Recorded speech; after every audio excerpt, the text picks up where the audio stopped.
Josh fought the Battle of Jericho, Jericho, Jericho. Josh fought the Battle of Jericho. Who knows what happens next? With me. And the walls came a-tumbling down, down, down, shooby. All right, so for those of you who have no idea what that was, Joshua and the Battle of Jericho is a story from the Bible. It's Old Testament, so you know there's a good body count. And you got God's people are trying to get to the promised land, and in their way is the walled city of Jericho. And God gives these unusual instructions. He tells Joshua, I want you to line up your army and march around the city once a day, every day, for 7 times in a row. And when you're done, everyone lift up your trumpets, play them, and a miracle, the walls come tumbling down, and Joshua goes in and slaughters everyone inside. So when I was a kid, I thought this story was really exciting. You know, it's like, oh, battles, good guy, kick ass. And I got a little older, and I was like, what's the moral of the story? God helps his people kill other people because he likes his people, not them. It's a little circular. And I found it kind of intellectually dissatisfactory. And over the years, I kind of started fighting a lot with my dad, who wanted me to go to church, and I found it really dumb. And we fought and fought for years until when I was 15, my dad passed away of a heart attack, and I was just like, all right, enough. I quit going to church, and I became like this militant atheist, you know, Christopher Hitchens style, you know. Everywhere I'd go, I'd just pick fights. And this lasted for years, decades. Like, I had girlfriends who, like, would just invite me to go to church with them, and I would, like, verbally lambast them. I was a fucking asshole. And until a few years ago, I had this job where we had a client that was a church. And I had to reread the story of Joshua, this time from the Bible. And there's this part of the story that didn't make the Sunday school cut, which is that when Joshua is killing all the civilians, he lets this one woman live. She's this prostitute named Rahab. And the reason he let her go is because during the invasion, she housed his 2 spies inside the city. I'm like, wait a second. There were spies inside the city when they were doing this whole, like, marching thing and miracle? Like, duh, they did, like, sabotage the gates from the inside, right? Purely simple secular explanation. But I'm like, oh, that's actually kind of interesting, right? Because that means this whole marching thing was a ruse. It's a misdirection campaign to distract the city of Jericho from the soldiers the spies doing the work inside.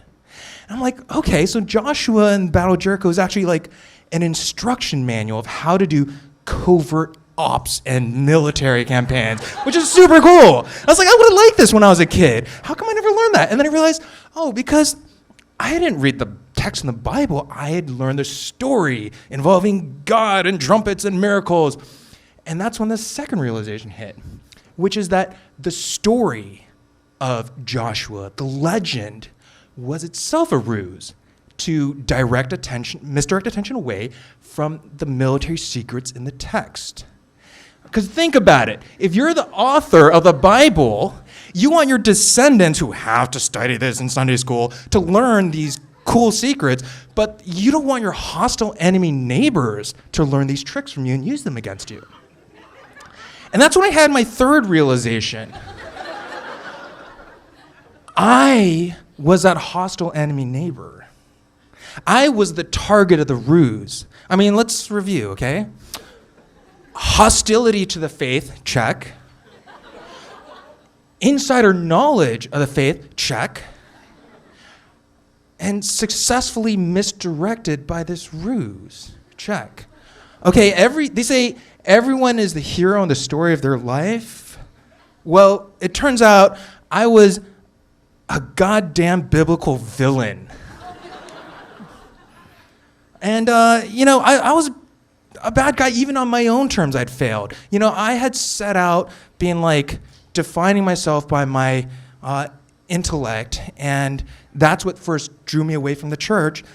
But then here's this book with all this cool shit in it, with like spies and prostitutes and sabotage. I mean, that's James Bond shit right there. And I'd built this wall of hostility between myself and this book of knowledge and lore. And the first victim of my militancy was my intellectual curiosity. So what do you do in that situation? What I didn't do was rediscover my belief in God. That ship had sailed. But what I did is rediscover my belief in curiosity. Curiosity is that gray area between dogmatic belief and dogmatic disbelief. Curiosity gave me the permission to feel that I didn't have to go to war for my beliefs. I wasn't surrendering my beliefs just because I engage with those I disagree with. Curiosity gave me permission to step outside of those walls I'd built around my mind and my heart. And when I did, I found those walls came tumbling down, down, down. Thank you.